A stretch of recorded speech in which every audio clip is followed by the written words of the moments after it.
ఏపీలో ఓట్ల లెక్కింపు రోజున వైకాపా దాడులు చేసే అవకాశం ఉందని జనసేన నేత నాగబాబు అన్నారు. ఆ సమయంలో జన సైనికులు సంయమనం పాటించాలని విజ్ఞప్తి చేశారు.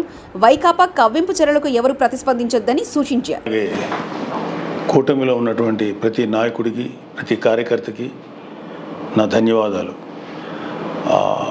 ముఖ్యంగా ఇవాళ కూటమి విజయానికి చేరువలో ఉంది. వైసీపీ పరాజయం అంచుల్లో ఉంది. సో ఎప్పుడైతే ఒక మనిషి పరాజయం అవుతాడు అని తెలియగానే ఒక రకమైన ఫ్రస్ట్రేషన్ ఉంటుంది. ఒక కైండ్ ఆఫ్ వైలెన్స్ చేయడానికి, గొడవలు చేయడానికి సన్నద్ధులు అవుతుంటారు.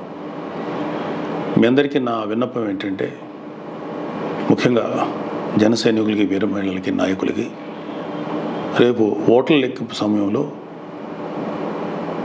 మనం సంయమనం పాటించి ప్రభుత్వానికి, ఎన్నికల సంఘం వారికి, పోలీసులకి మనం చక్కగా సహకరిద్దాం. అలాగే వైసీపీ వారి యొక్క ఎటువంటి కవ్వింపు చర్యలకి ప్రతిస్పందించద్దు అని చెప్పి మిమ్మల్ని అందరినీ మనస్ఫూర్తిగా కోరుకుంటున్నాను. ఎందుకంటే ఏమీ లేని నాకు ఎగిరెగిరి పడుతుంది, అన్నీ నాకు అడిమడిగా ఉంటుంది అన్నట్టు మనందరం సైలెంట్గానే ఉందాం. ప్రజాస్వామ్యానికి వ్యతిరేకంగా మనం ఏం చేయొద్దు. పోలీసులకి, ఎన్నికల సంఘానికి సంపూర్ణంగా సహకరిద్దాం. మన డెమోక్రటిక్ స్పిరిట్ని మనం నిలబెట్టుకుందాం. ఖచ్చితంగా రేపు రాబోతున్నది మన కూటమి ప్రభుత్వమే.